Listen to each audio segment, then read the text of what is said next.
যে কটা দিন তুমি ছিলে পাশে, কেটেছিল নৌকার পালে চোখ রেখে।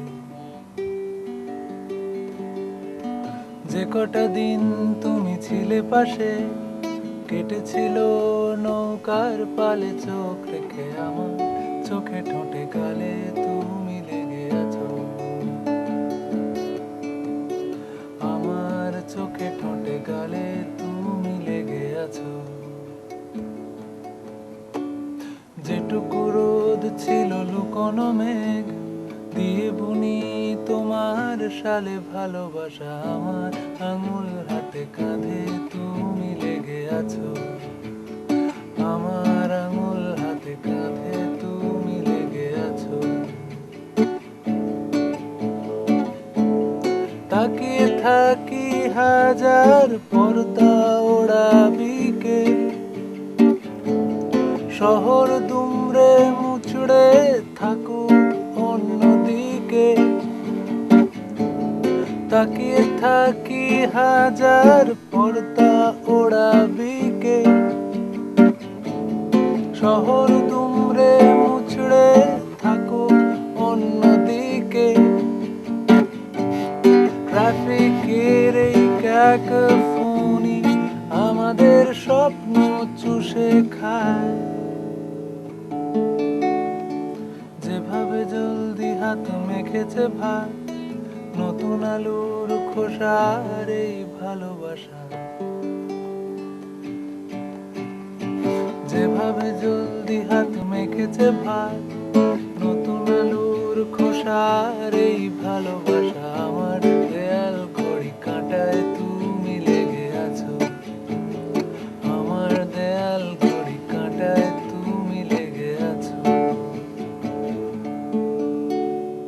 গানের গল্প বলতে এই গানটি, যে কটা দিন তুমি ছিলে পাশে, এটা লেখা হয় বেশ কয়েক বছর আগে। গানের স্মৃতিটা সেই মুহূর্তে খুব মধুর হলেও পরে আর সেই একই অনুভূতিতে গানটা গাই না, কারণ এটি একটি প্রেমের গান। লেখা হয়েছিল একটি মেয়েকে নিয়ে, পরে সব বিগড়ে যায় ব্যাপার স্যাপার এবং সেই প্রেমটি মোটেও জমে ওঠেনি। কিন্তু সেই মুহূর্তে সেই ব্যাপারটি খুব মিষ্টি ছিল এবং একটু নর্থ কলকাতায় হেঁটে বেড়ানোর স্মৃতি ছিল। আর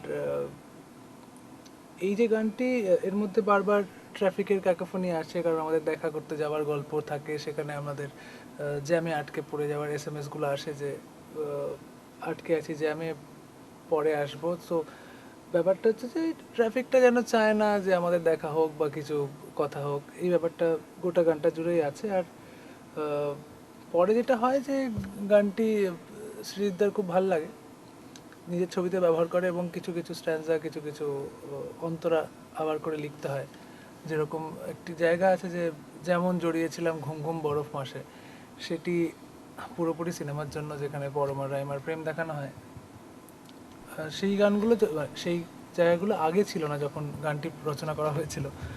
আর মূলত এইসব দেখা সাক্ষাৎ যা গল্প আছে সবই শীতকাল ভিত্তিক, তাই জন্য কিছু কিছু এমন শব্দ উঠে এসেছে যেগুলো শীতকাল ছাড়া ভাবা যায় না। যেরকম শালের কথা বলা আছে, যেরকম নতুন আলুর কথা বলা আছে, যেগুলো ঠিক সেই ঋতুতেই মানায়। এবং সেই যতবারই গানটি গাওয়া হয় বা গানটা পড়া হয়, আমাদের ফিরিয়ে নিয়ে যায় কোনো কোনো একটি শীতকালে, শীতকালের দৃশ্যে।